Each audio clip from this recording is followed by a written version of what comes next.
Muy buen día, queridos hermanos. Dios les bendiga en este domingo 5 de septiembre. Es el primer domingo del mes y nos da mucho gusto saludarles el día de hoy. Sean bienvenidos.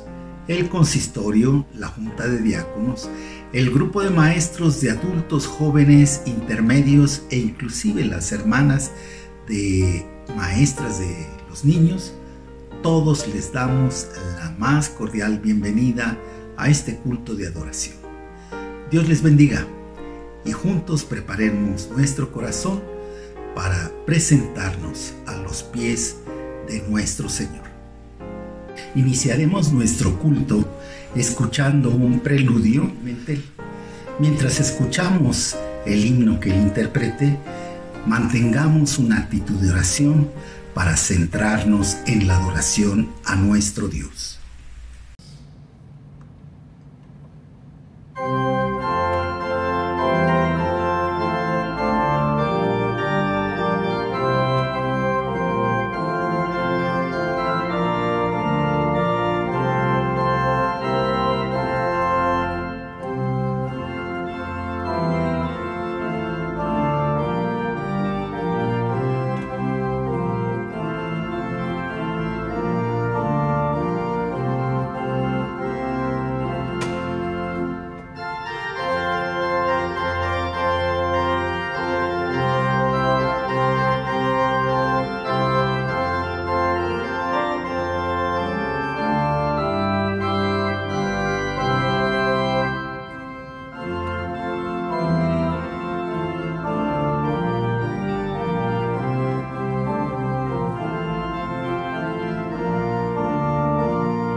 Continuemos en esta actitud reverente e iniciemos la participación como comunión cristiana o comunidad cristiana, cantando el himno Santo, Santo, Santo.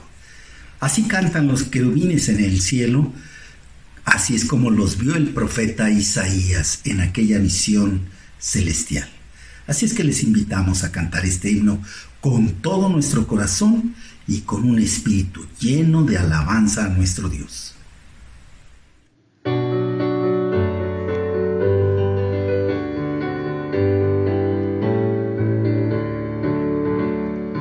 Santo, Santo, Santo, Señor omnipotente, siempre labio mío olores te dará. Santo, Santo,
hemos cantado, pero es importante también que en el culto de adoración nos acerquemos a Dios en base a su palabra.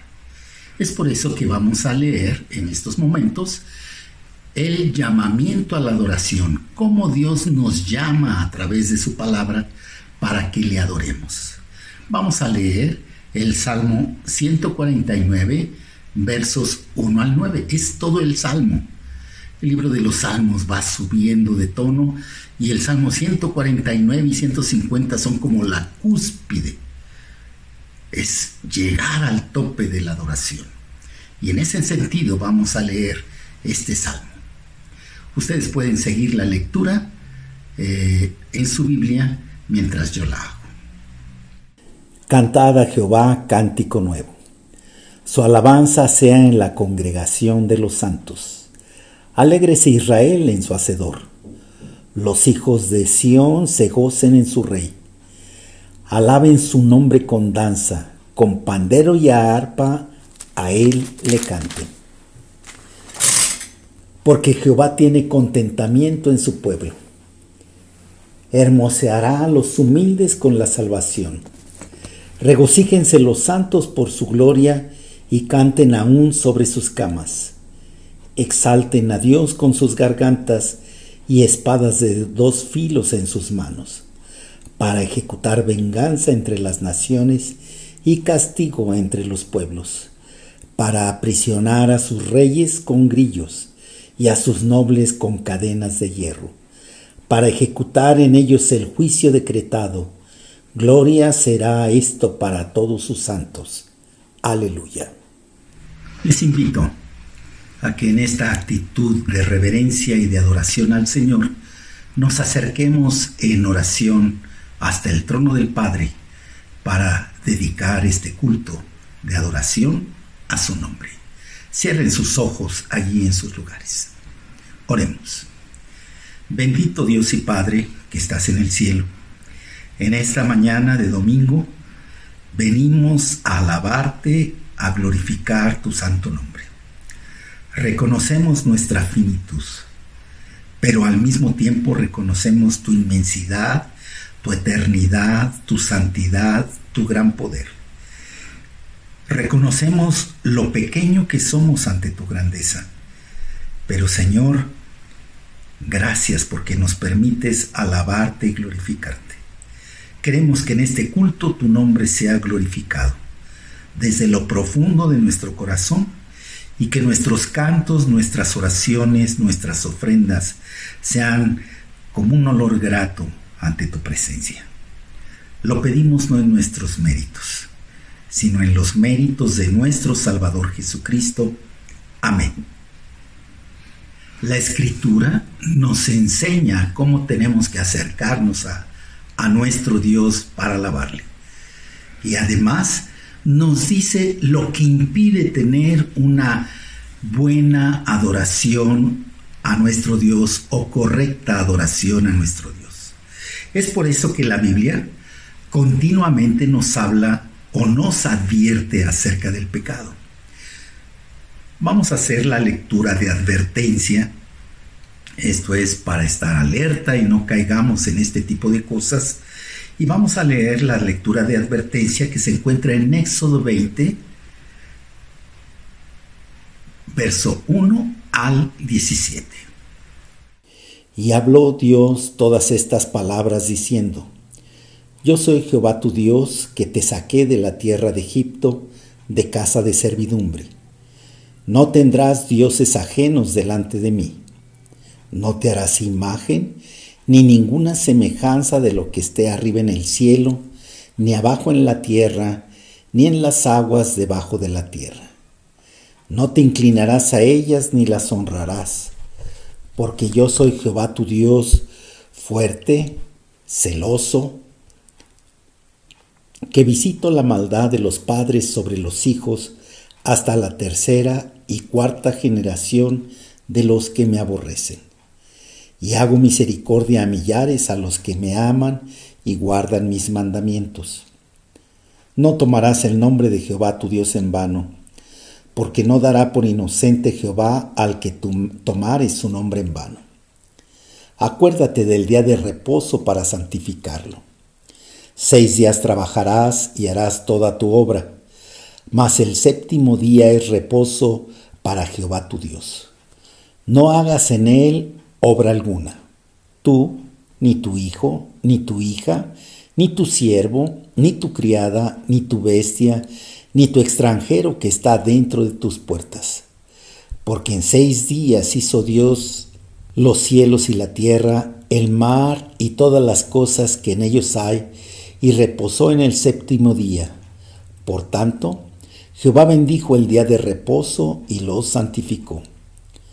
Honra a tu padre y a tu madre, para que tus días se alarguen en la tierra que Jehová tu Dios te da. No matarás, no cometerás adulterio, no hurtarás, no hablarás contra tu prójimo falso testimonio. No codiciarás la casa de tu prójimo, no codiciarás la mujer de tu prójimo, ni su siervo, ni su criada, ni su buey, ni su asno, ni cosa alguna de tu prójimo. El Señor, a través de esta lectura, nos recuerda acerca de a quién debemos amar y cómo debemos amarlo. Pero al leerlo nos damos cuenta que somos muy pequeños para alcanzar la medida de perfección que los 10 mandamientos nos marcan. Vamos a cantar como en actitud de oración el himno número 91, alabado el gran manantial. El manantial es Cristo y en él nuestros pecados son perdonados.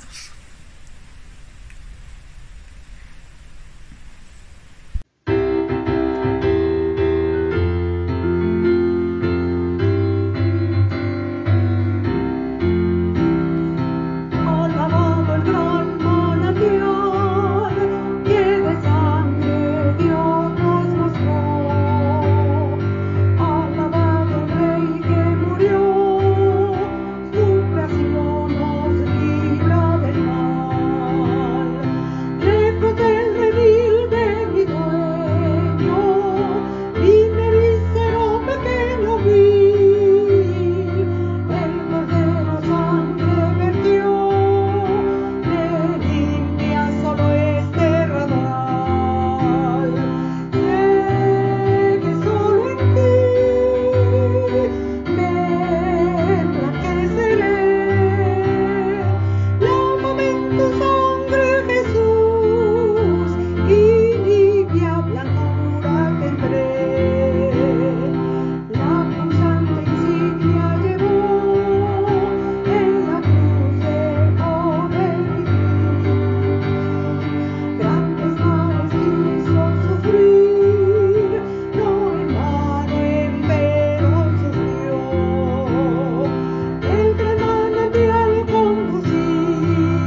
La Escritura, además de enseñarnos cómo acercarnos a Dios, también consuela, fortalece e instruye nuestra vida y corazón. Es por eso que, como lectura de promesas que Dios nos tiene a nosotros, a sus discípulos, como iglesia de Él, vamos a leer el día de hoy Mateo capítulo 5, versos 1 al 12. Sigan con su vista o en voz alta donde ustedes están la lectura que voy a hacer. Viendo la multitud, subió al monte, y sentándose, vinieron a él sus discípulos, y abriendo su boca les enseñaba diciendo: Bienaventurados los pobres en espíritu, porque de ellos es el reino de los cielos. Bienaventurados los que lloran, porque ellos recibirán consolación. Bienaventurados los mansos, porque ellos recibirán la tierra por heredad. Bienaventurados los que tienen hambre y sed de justicia, porque ellos serán saciados. Bienaventurados los misericordiosos, porque ellos alcanzarán misericordia. Bienaventurados los de limpio corazón, porque ellos verán a Dios. Bienaventurados los pacificadores, porque ellos serán llamados hijos de Dios. Bienaventurados los que padecen persecución por causa de la justicia, porque de ellos es el reino de los cielos. Bienaventurados sois cuando por mi causa os vituperen y os persigan, y digan toda clase de mal contra vosotros, mintiendo. Gozaos y alegraos, porque vuestro galardón es grande en los cielos, porque así persiguieron a los profetas que fueron antes de vosotros.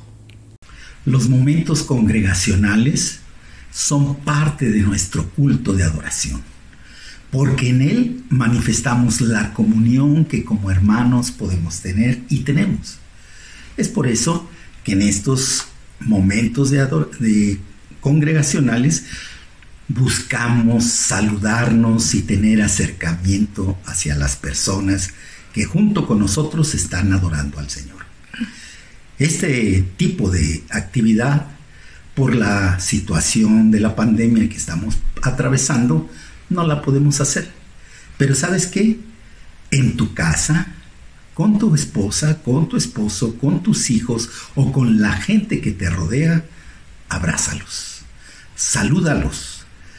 Dicen los que saben que para tener una vida emocional sana hay que recibir 11 abrazos al día.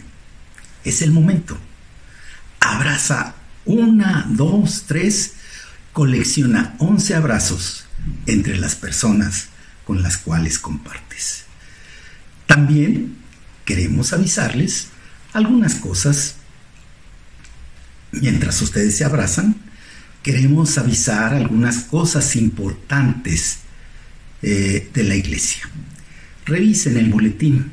Están las personas enfermas, está la relación de las personas que cumplen años, están anunciadas las clases que tenemos, cuándo son, a qué hora son las reuniones. Te pedimos que te acerques a la página veritart.org para que consultes de todas nuestras actividades y estés enterado de todo lo que estamos haciendo. Acercarnos a nuestro Dios en adoración es también reconocer que solamente de Él podemos recibir todo tipo de bendiciones. En la oración congregacional traemos a sus pies nuestras peticiones, nuestras alegrías, nuestros triunfos o derrotas. Le vamos a pedir a nuestro pastor que ponga en oración en esta ocasión a los enfermos, a los necesitados de trabajo, a los que tienen alguna situación particular que les angustie. Oremos con el hermano Pedro Arcos. Buen día, mis queridos hermanos. Vamos a tener nuestra oración congregacional Ustedes también pueden orar en su pensamiento y en su corazón. Bendito Padre Celestial, hemos venido pues como tu pueblo,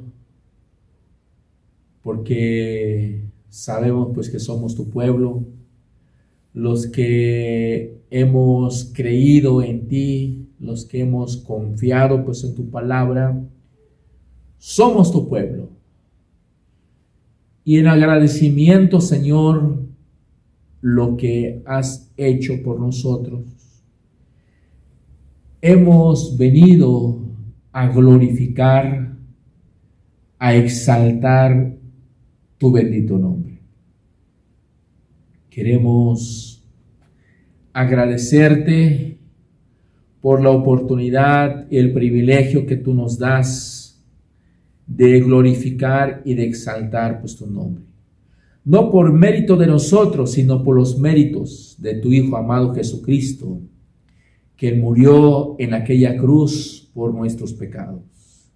Y esa es la razón por la cual hemos venido, Señor, a exaltar y glorificar tu nombre.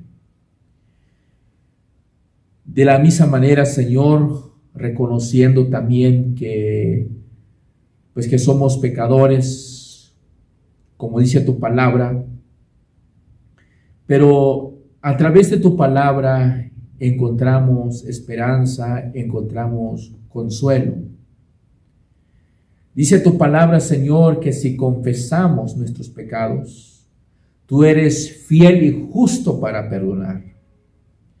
Y como el salmista David expresó de esta manera: ten piedad de mí, oh Dios, conforme a tu misericordia, conforme a la multitud de tus piedades, borra mis rebeliones y lávame más y más de mi maldad y límpiame de mi pecado.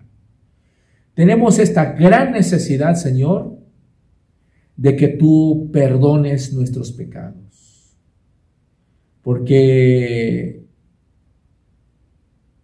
necesitamos, Señor, como tu pueblo, tu perdón. Señor, seguimos orando por la iglesia. Oramos por las actividades que se nos acercan, por el mes de la Reforma, por el aniversario de la iglesia. Hemos sido testigos cómo has sustentado tu iglesia y lo haces a través de tu palabra y tu Espíritu Santo. Y damos gracias por lo que has hecho, Señor, por tu iglesia. También seguimos orando por todos los enfermos que hay en la iglesia, de los cuales conoces a cada uno de ellos, Señor, y lo depositamos en el hueco de tu mano. Señor, dice tu palabra que debemos tomar la armadura de Dios para que podamos resistir en el día malo. Oramos por tu iglesia. Te rogamos que tú las guardas del mal. Te alabamos, Señor, y glorificamos tu nombre, porque tú eres el único Dios que merece la alabanza y la adoración.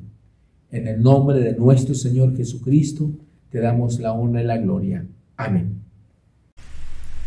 Queridos hermanos, es el momento de adorar a nuestro Dios por medio de nuestras ofrendas. La ofrenda es una manera más de adorar a Dios. Estamos reconociendo que Él es dador de todo lo que tenemos y de todo lo que somos. Entonces, te invitamos a que no esperes más. Sabemos que tú juntas tu ofrenda, que envíes tu ofrenda a la cuenta de banco de la iglesia, que por aquí la están poniendo. Voy a leer el pasaje de Malaquías 3:10. Dice así: traed todos los diezmos al alfolí y hay alimento en mi casa, y probadme ahora en esto. Dice Jehová de los ejércitos, si no os abriré las ventanas de los cielos, y derramaré sobre vosotros bendición, hasta que sobreabunde. Oremos dando gracias a Dios por las ofrendas. Señor, te agradecemos que podemos ofrendar. Podemos reconocerte como dador de toda buena dádiva y de todo don perfecto. Podemos reconocerte como sustentador de nuestras vidas, de nuestras familias y de nuestros hogares, de nuestros trabajos. Gloria sea tu nombre. Te pedimos, Señor, que recibas estas ofrendas y que así, junto con nuestras oraciones, recibas nuestra adoración. En el nombre de Cristo. Amén. Antes de escuchar el sermón dado por el presbítero Pedro Arcos, vamos a escuchar una participación musical especial que será interpretado por algunos miembros de la iglesia. Mientras le escuchamos, busquemos prepararnos para escuchar el mensaje de la palabra de Dios.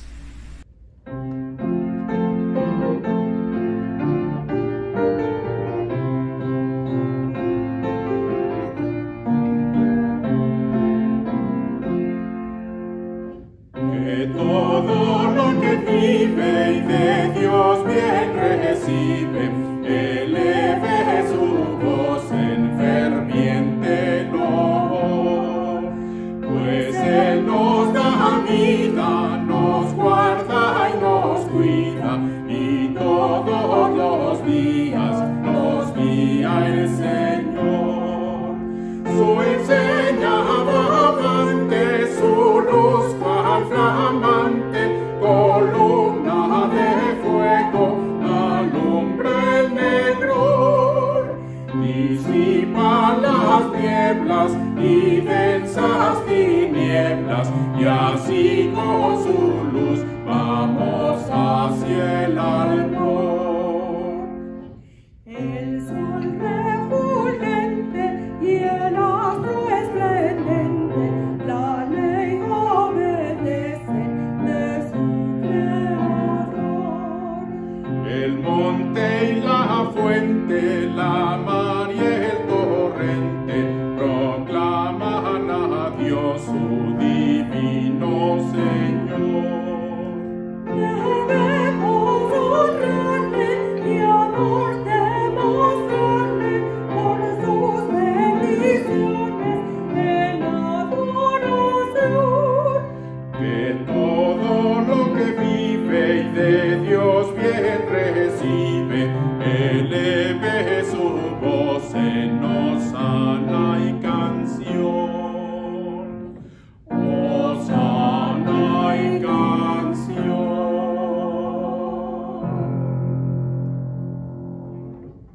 La predicación de la palabra de Dios está basada en el libro de Hechos, capítulo 1, versos 1 al 5.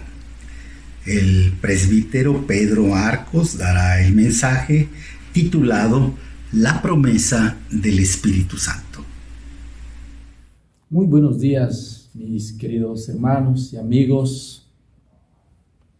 En este mes de septiembre vamos a estar estudiando el libro de Hechos, Hechos de los Apóstoles. Es lo que vamos a ir estudiando durante este tiempo.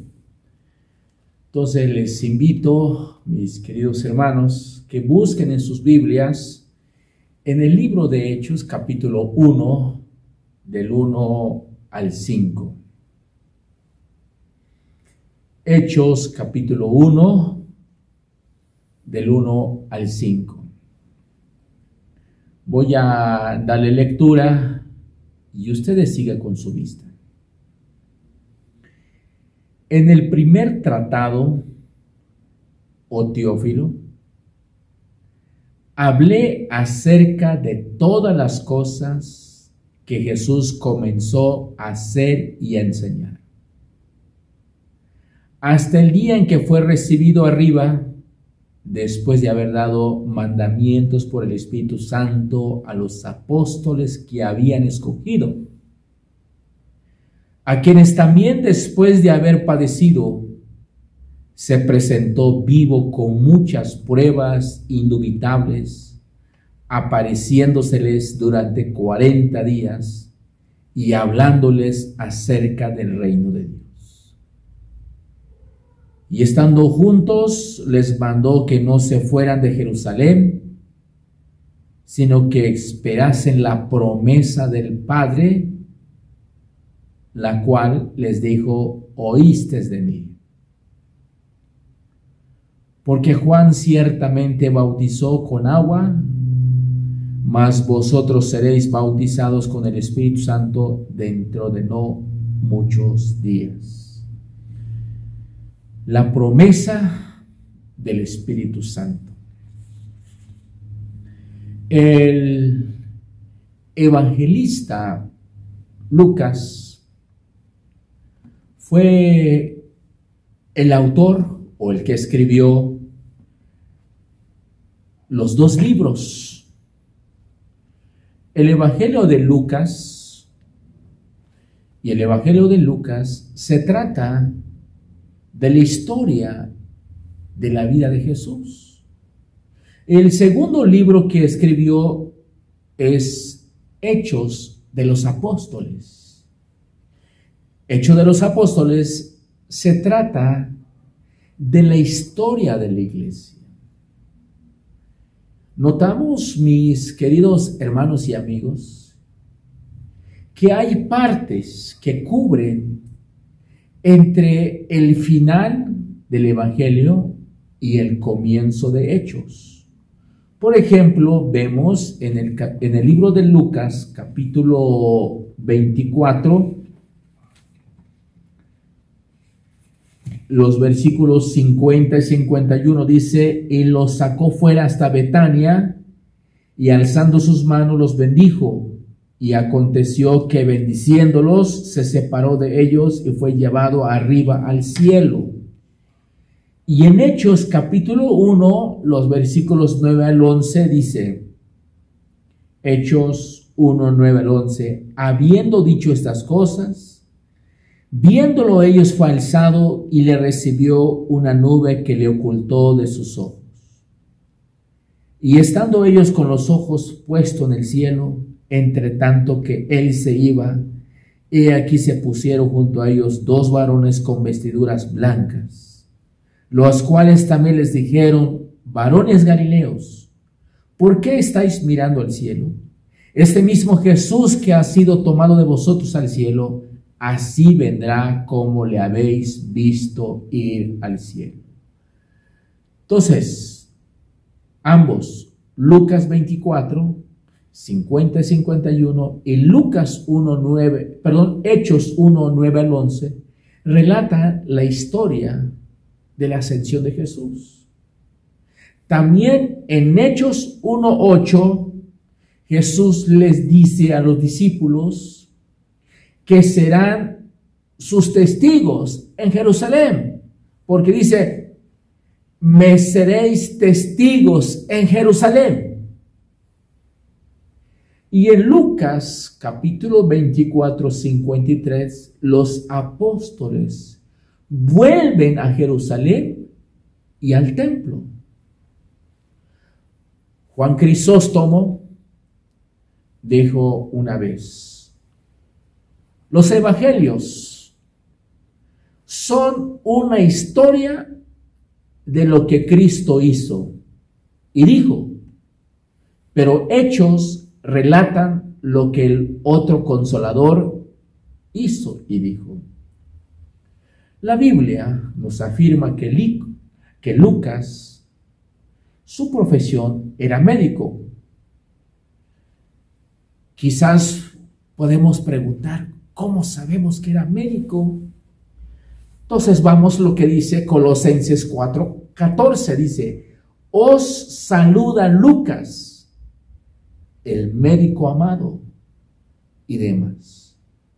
Entonces notamos que Lucas, su profesión era médico. Y también Lucas fue compañero del apóstol Pablo. Trabajaron juntos. Otra cosa que debemos saber, que Lucas no es judío, sino es gentil. Entonces, en el versículo 1 dice, en el primer tratado, oh Teófilo. Cuando el evangelista Lucas menciona el primer tratado, ¿qué es el primer tratado? Pues el primer tratado se refiere al Evangelio de Lucas. Ese libro también está dedicado a Teófilo. ¿Para qué? Para que Teófilo conozca la verdad de las cosas en las cuales han sido enseñadas. Eso dice Lucas 1:4. Ese es el propósito. Algunos comentaristas bíblicos piensan que Teófilo era discípulo, pero no sabemos casi nada de él. Su nombre, Teófilo, según el diccionario bíblico, significa amigo de Dios o el querido de Dios. El evangelista Lucas lo llamó, oh excelentísimo Teófilo, en Lucas 1:3. Así el evangelista Lucas lo llama, oh excelentísimo Teófilo, oh excelentísimo Teófilo. Se puede referir su posición de Teófilo. En una ocasión, el pastor Gerald Nanjais lo comentó, lo explicó. Cuando dice excelentísimo, es como el secretario de gobernación. Quiere decir que Teófilo no era una cualquier persona, tiene un puesto, tiene una posición muy alto. Por eso Lucas le llama, oh excelentísimo Teófilo. Lucas lo reconoce a Teófilo como una persona que tiene una postura, que tiene una posición muy alta. En sí no sabemos realmente por qué Lucas dedicó estos dos libros a Teófilo, porque cada libro de la Biblia tiene un lector implícito, siempre va dirigido a alguien. Entonces Lucas y Hechos está dedicado a Teófilo. Seguramente le dedicó estos libros para que Teófilo apoyara el ministerio de Lucas económicamente. Porque dice en el primer tratado, oh Teófilo, hablé acerca de todas las cosas que Jesús comenzó y hacer y enseñar. Lucas escribió todas las cosas que Jesús comenzó a hacer y a enseñar en el primer tratado, el Evangelio de Lucas. El griego dice que Lucas escribió de todas las cosas que Jesús comenzó y a hacer y enseñar. Jesús comenzó la obra, la enseñanza, el trabajo. Y la iglesia tiene la obligación o tiene la responsabilidad de continuarla. Las palabras hacer y enseñar se puede resumir los dos aspectos principales de la obra de Jesús. Dice, hablé acerca de todas las cosas que Jesús comenzó. Lucas escribió estas cosas desde el principio. Abrió su evangelio, si ustedes notan, en el libro de Lucas, abrió su evangelio. Al principio de su evangelio menciona la visitación del ángel a Zacarías, anunciando el nacimiento de Juan el Bautista, y la visita del ángel a María, anunciando el nacimiento de Jesús. Entonces, relató la historia de la visita de María embarazada a Elizabeth, también embarazada. Y luego la canción de alabanza de María. También contó la historia del nacimiento de Juan el Bautista y la profecía de Zacarías al nacer de Juan el Bautista. Dice que Juan crecía y fortalecía en espíritu, estuvo en los desiertos hasta el día que se mostró a Israel. Todas estas cosas prepararon el camino para la historia del nacimiento de Jesús, que Jesús relató en el segundo capítulo de su evangelio. Entonces notamos que Lucas escribió estas cosas desde el principio, abrió su evangelio hablando todas estas cosas, pero dice, hasta el día en que fue recibido arriba, después de haber dado mandamientos por el Espíritu Santo a los apóstoles que había escogido. El evangelista Lucas escribió un relato detallado de la vida de Jesús, que incluye su muerte y su resurrección. Concluyó su evangelio con una breve descripción de la ascensión de Jesús. Contó la historia de Jesús, del Alfa, del Jesús Alfa y el Jesús Omega, desde el comienzo hasta el final. Dice, después de haber dado mandamientos. Jesús no dejó a sus apóstoles para que trataran de entender solos. No dejó pues su palabra a sus discípulos para que ellos puedan entender solos. Les proporcionó amplia enseñanza durante su ministerio, mucha de la cual permaneció algo borrosa para ellos hasta después de la resurrección. Sin embargo, una vez que vieron al Cristo resucitado, ¿qué es lo que pasó? Es que los discípulos entendieron mucho de lo que les había dicho. Dice, después de haber dado mandamientos por el Espíritu Santo. El Espíritu Santo es importante para Lucas. No solamente para Lucas, sino también para nosotros es importantísimo el Espíritu Santo. Utilizan la frase en los evangelios, en el libro de Hechos, el Espíritu Santo es el Espíritu de Dios. Es importante, mis queridos hermanos, notar esto. Antes, los discípulos habían experimentado el Espíritu a través de la presencia de Jesús. Después de Pentecostés, experimentarían a Jesús a través de la presencia del Espíritu. Dice, hasta el día en que fue recibido arriba, después de haber dado mandamientos por el Espíritu Santo a los apóstoles que había escogido. La palabra apóstol en el griego quiere decir apóstolos. Significa enviado o el que es enviado.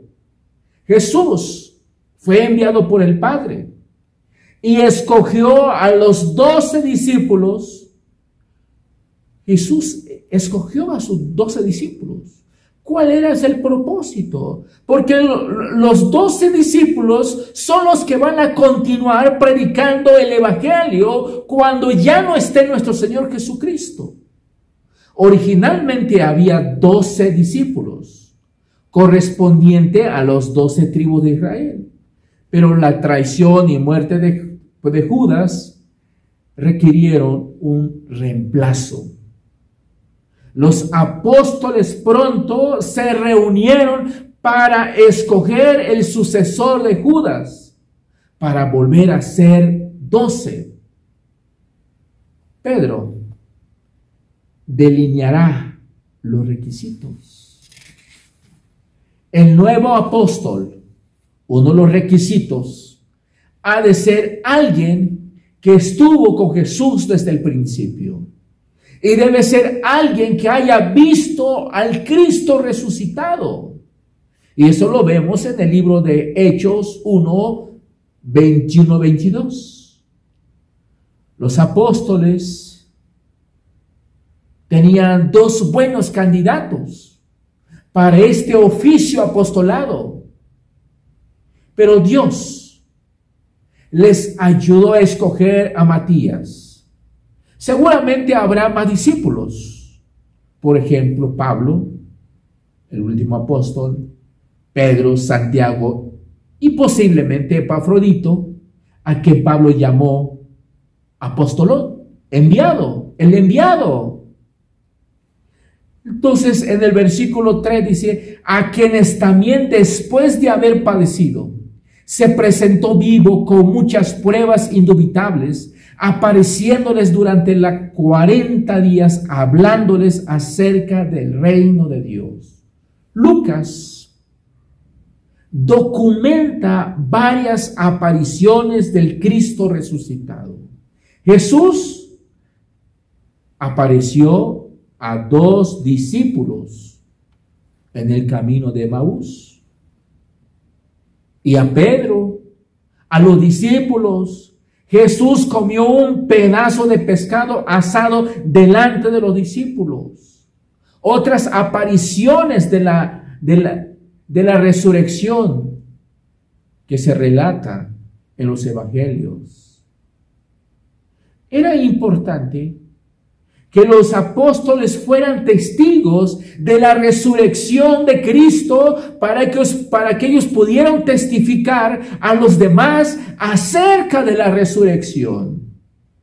A quienes también después de haber padecido se presentó vivo con muchas pruebas indubitables, apareciéndoles durante 40 días, hablándoles acerca del reino, con muchas pruebas indubitables.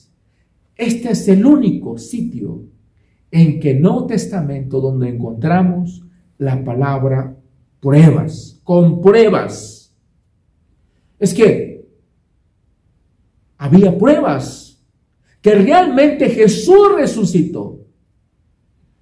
Y luego dice, hablándoles acerca del reino de Dios. El reino de Dios tiene sus raíces en el Antiguo Testamento, donde se consideraba el reino sobre el cual Dios reinaba. Claramente Dios reinaba sobre los cielos y el dominio espiritual, pero enfrentó oposición demoníaca en la tierra. Israel comprendía que Jehová tenía dominio. Sobre todo, veía que la mayoría de naciones alababa a otros dioses y no reconocía el dominio de Jehová. Por lo tanto, Israel se veía con el pueblo de Jehová y el reino de Jehová en la tierra y esperaba con anticipación al Mesías, que traería un mundo más perfecto en el que Jehová verdaderamente reinaría sobre todos. Cuando Jesús comenzó su ministerio, Israel estaba bajo el poder de Roma, la fuerza mundial dominante. Israel esperaba la llegada del Mesías, esperaba que Él la liberara de los romanos y que volviera a establecer Israel como gran nación y reino de Dios en la tierra. Jesús enfocó mucha de su enseñanza en un nuevo entendimiento del reino de Dios como algo cercano dentro de nosotros, aún por llegar. Entonces, el reino de Dios no es una comunidad de cristianos, ni una vida interna del alma, ni un paraíso terrenal en proceso de desarrollo en que el hombre da vida, aunque sí puede incluir todas estas nociones. Entonces, en esta parte de la Biblia dice: a quienes también después de haber padecido se presentó vivo con muchas pruebas indubitables, apareciéndoles durante 40 días, hablándoles acerca del reino de Dios. El Evangelio de Lucas utiliza la frase del reino de Dios. En la mayor parte de los casos son las palabras de Jesús. En la mayor parte de los otros casos, Lucas relata a Jesús predicando, anunciando el evangelio del reino de Dios, o enviando a los discípulos para proclamar el reino de Dios. Obviamente, el reino de Dios es uno de los énfasis principales en la enseñanza de Jesús y del relato de Lucas de la vida de Jesús y de la iglesia. Entonces dice aquí en el versículo 4, estando juntos, les mandó que no se fueran de Jerusalén, sino que esperasen la promesa del Padre, la cual les dijo: oísteis de mí. Esperar en Jerusalén la promesa del Padre. El versículo 12 dice: entonces volvieron a Jerusalén desde el monte que se llama de los Olivos, el cual está cerca de Jerusalén, camino de un día de reposo. El versículo 12, Lucas nos dice que ha estado en el monte llamado Olivar, cerca de Jerusalén. En ese versículo, Lucas habla de su regreso a Jerusalén. Jesús les manda a sus discípulos a permanecer en Jerusalén hasta la promesa del Padre.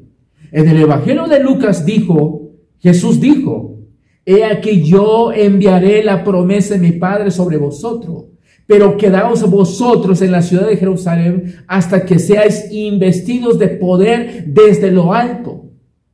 Lucas ahora empieza a revelar la naturaleza de esa promesa, porque dice ser bautizados con el Espíritu Santo, porque dice aquí en el versículo 5, porque Juan ciertamente bautizó con agua, mas vosotros seréis bautizados con el Espíritu Santo dentro de no muchos días, y recibir la virtud del Espíritu Santo que vendrá sobre nosotros.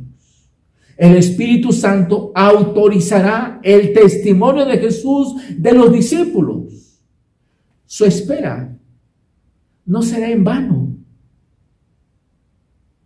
Lo que van a hacer los discípulos, van a orar. En 1:14, todos estos perseveraban unánimes en oración y ruego con las mujeres y con María, la madre de Jesús, y con sus hermanos. Estaban orando. Y van a escoger a Matías para tomar el puesto de Judas como apóstol. Y luego dice: que oíste de mí. Lo que habían oído de Jesús es que el Espíritu os enseñará lo que será necesario decir. También han oído que serán bautizados con el Espíritu Santo. Porque Jesús había dicho que tiene que esperar la promesa del Padre. Porque Juan a la verdad bautizó con agua, mas vosotros seréis bautizados con el Espíritu Santo no muchos días después de estos. Juan era un gran profeta. Anunció que su papel era preparar el camino para uno más grande que de él. El bautizo de Juan era importante, tan importante que Jesús se sometió a él. Pero Juan bautiza, solo bautiza con agua. Estos discípulos serán bautizados con el Espíritu Santo. Será el día de Pentecostés en Jerusalén cuando los discípulos queden llenos del Espíritu Santo y sean autorizados para predicar en muchas lenguas.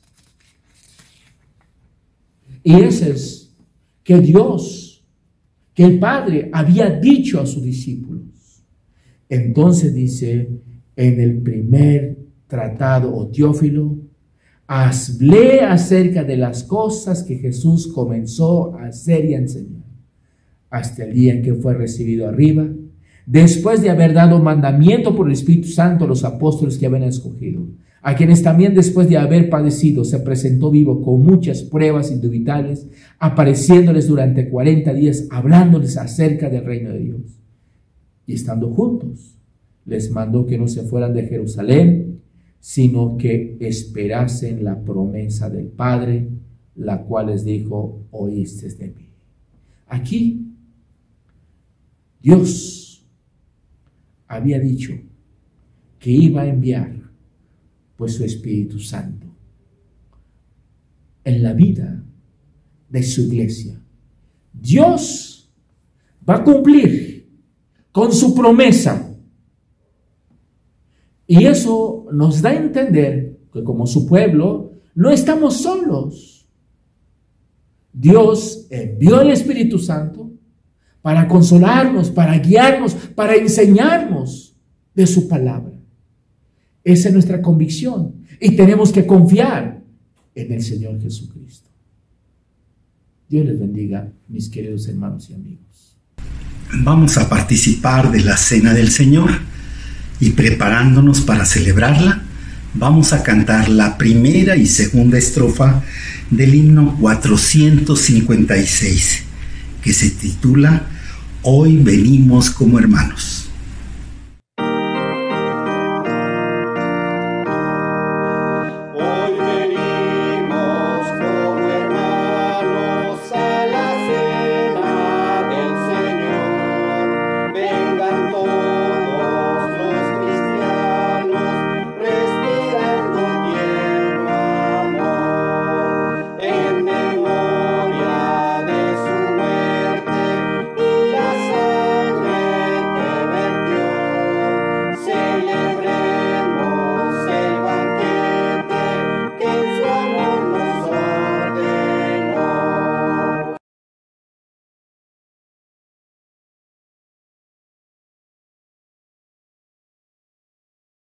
Para finalizar estos momentos, vamos a cantar las últimas dos estrofas del himno 456, Hoy venimos como hermanos.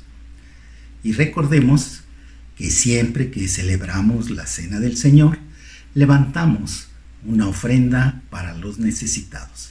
Así es que allí en tu lugar también aparta algo para los necesitados que en este momento en nuestra iglesia y en nuestro país son muchos.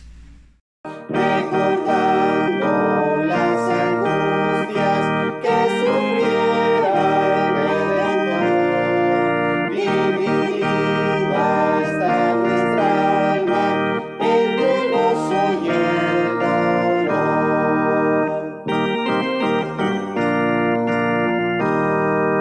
Invoquemos la presencia del Divino Redentor, que nos mire con clemencia y nos llene de su amor.